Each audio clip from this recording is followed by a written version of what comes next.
Most people think war is a political problem, but every major war in modern history has also been one of the most powerful economic events of its era. It doesn't just destroy things, it redirects money, trillions of dollars, from one group to another. And most people living through it never realize what's happening until it's too late. Here's the part that should unsettle you.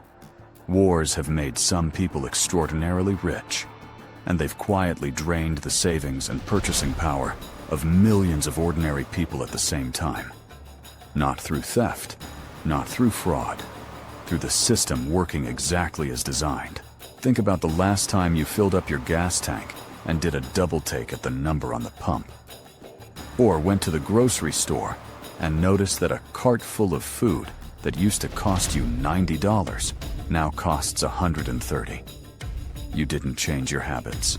You didn't buy anything different. But something in the world shifted, and suddenly your money doesn't go as far as it used to. Most people blame inflation. They hear economists talk about interest rates and money supply, and it sounds abstract and distant. But what they don't explain on the news is how often those economic disruptions trace back, directly or indirectly, to war. Not just the wars you see on television, the economic aftershocks that spread through global supply chains, energy markets, and government budgets for years afterward.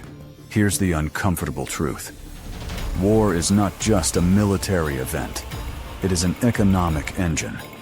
It decides who gets resources and who doesn't. It inflates the profits of some industries, while it quietly destroys the purchasing power of ordinary households. And the mechanism isn't random. There's a pattern, and once you see it, you can't unsee it. The people who are harmed most by war's economic fallout are almost always the same people.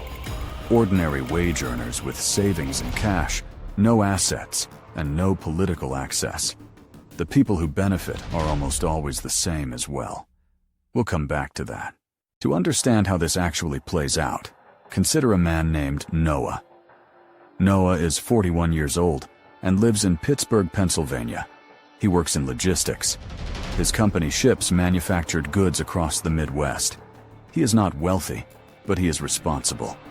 He has a modest savings account, a used car, and a family he's been supporting for 15 years. In early 2021, Noah's life looks stable. He has about $18,000 saved. He's not invested in the stock market. That always felt too risky to him. His money sits in a savings account, earning almost nothing. But at least it's safe. Then something happens thousands of miles away. Russia invades Ukraine in February 2022. Ukraine and Russia together produce roughly a third of the world's wheat exports. They are also massive exporters of fertilizer, sunflower oil, and industrial metals. And the conflict sits right next to some of the most strategically important natural gas pipelines in Europe. Within weeks, global energy prices spike. Diesel, the fuel that powers the trucks Noah's company depends on, nearly doubles in price. Noah's employer raises prices to survive. Their clients raise prices too. And at the grocery store, the bakery, the gas station, everything that touches transportation costs gets more expensive. By the end of 2022, U.S. inflation has hit 40-year highs. Noah's $18,000 is still in his savings account. But in real terms, in terms of what that money can actually buy, it's worth significantly less. He didn't lose money. The number didn't change. But the world around him repriced everything. And Noah paid a hidden tax he never voted for and never agreed to. This is the first hidden rule. War disrupts supply. And when supply is disrupted, prices rise. But who actually pays that price? Not the companies that raise their prices. Not the shareholders of energy firms whose stocks surge when oil becomes scarce. The people who pay are the ones without assets. The ones whose entire net worth is sitting in a savings account, being quietly eroded by inflation. This is sometimes called an inflation tax. It's real. Economists know it exists, but it rarely gets explained to the people most affected by it. During the Russia-Ukraine conflict, U.S. gasoline prices hit an all-time national average high in June 2022, surpassing $5 per gallon. European energy bills, which had been relatively stable for years, skyrocketed. In the UK, the average household energy bill more than doubled in a single year. None of these people voted for the war. None of them made the decision that disrupted the supply chains, but all of them absorbed the cost. Noah is not a statistic. He is the pattern, repeated in millions of households across the country. But there's a second force, and this one is even less visible. War doesn't just disrupt supply, it massively expands government spending. And that spending has to come from somewhere. During World War II, the US government debt exploded from roughly $40 billion to $250 billion. During the Iraq and Afghanistan wars, the United States spent over $2 trillion over 2 decades, with much of it borrowed. When governments borrow at that scale, they print more money, and interest rates eventually rise. But before the reckoning comes, something interesting happens. Certain industries thrive. Defense contractors, companies like Lockheed Martin, Raytheon, and General Dynamics, don't just survive wartime, they flourish. In the year after Russia's invasion of Ukraine, defense stocks across the board surged. Raytheon's revenue grew by billions. Their share price climbed significantly. These companies have investors, and their investors got richer.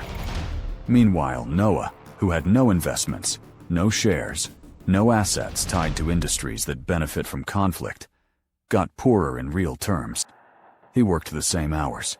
He earned the same wage. But the economic system reshuffled the deck around him, and he ended up with less. This is how war transfers wealth, not with a gun, but through price levels, asset appreciation, and government contracts. Let's zoom out and look at the full picture. This is how the machine actually works. War creates demand for weapons, for fuel, for logistics, for infrastructure. That demand flows to companies. Those companies' share prices rise. Their shareholders, who are disproportionately wealthy, accumulate more wealth. Meanwhile, war disrupts supply chains. That disruption raises prices for everyday goods: food, fuel, housing, clothing. The people most hurt by rising prices are those who spend a large proportion of their income on essentials. That's almost always middle and lower income earners. Then there's the government spending side. Wars are expensive. Governments borrow. National debts grow. Eventually, that debt is addressed through higher taxes, reduced public services, or inflation, all of which disproportionately affect ordinary people. There's also an energy dimension that is easy to miss. Modern economies run on energy. When energy becomes a weapon, as it did when Russia cut natural gas supplies to Europe in 2022, entire industrial sectors are destabilized. Germany, one of the most powerful industrial economies in the world, saw energy-intensive industries like chemicals, steel, and glass production sharply curtail output. Jobs were lost, supply chains broke, and the costs rippled outward to consumers and workers who never had any connection to geopolitics at all. This is the system. It doesn't require malice to function. It simply requires that some people own assets and others do not. Here's where it gets even more important. This is not a new phenomenon. Every major war in modern history has created a similar pattern. World War I sent commodity prices soaring and triggered inflation that wiped out European middle classes holding cash savings. World War II created the military-industrial complex that President Eisenhower himself warned the American public about in 1961, saying, in plain language, that a permanent war economy posed a threat to the Republic. The Korean War, the Vietnam War, the Gulf War. Each one moved money. Each one had winners who were positioned to benefit and losers who were positioned to absorb the cost. The difference between Noah and the people who come out of wartime disruption ahead is almost never intelligence or hard work. It is almost always asset ownership. People who owned real estate saw their property values hold or rise, even as inflation surged. People who owned stocks in energy companies, defense companies, and logistics firms saw extraordinary returns. People who owned gold, the classic war-era hedge, preserved their purchasing power. Noah had none of those things. He had cash, and cash is the one asset that inflation reliably destroys. The deeper realization isn't just about war. It's about understanding that your economic position during any crisis, war, pandemic, supply shock, is shaped less by what you earn and more by what you hold. The system doesn't reward the hardest workers during crises. It rewards those who own the right things at the right time. And access to those things is not evenly distributed. Noah's story doesn't end in disaster. He didn't lose his job.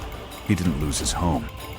But in the 2 years following the invasion of Ukraine, the real value of his savings fell by an estimated 15% in purchasing power terms.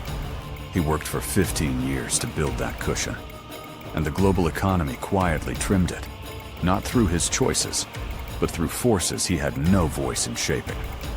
This is the economic reality of war that doesn't make it into the headlines. The politics are loud. The military developments are tracked in real time. But the slow transfer of wealth from those without assets to those with them happens in silence. Through price tags at the supermarket, through a gas pump number that just keeps climbing, through a savings account that holds its number but loses its meaning. War reshapes economies, but more precisely, it reshapes the economic distance between those who own the world and those who simply live in it. And until you understand that mechanism, you will keep watching the news and wondering why your life keeps getting harder, even when you're doing everything right. The answer isn't in the battlefield reports. It's in the structure of the system that surrounds you, and in the quiet, invisible arithmetic of who holds what when the world catches fire.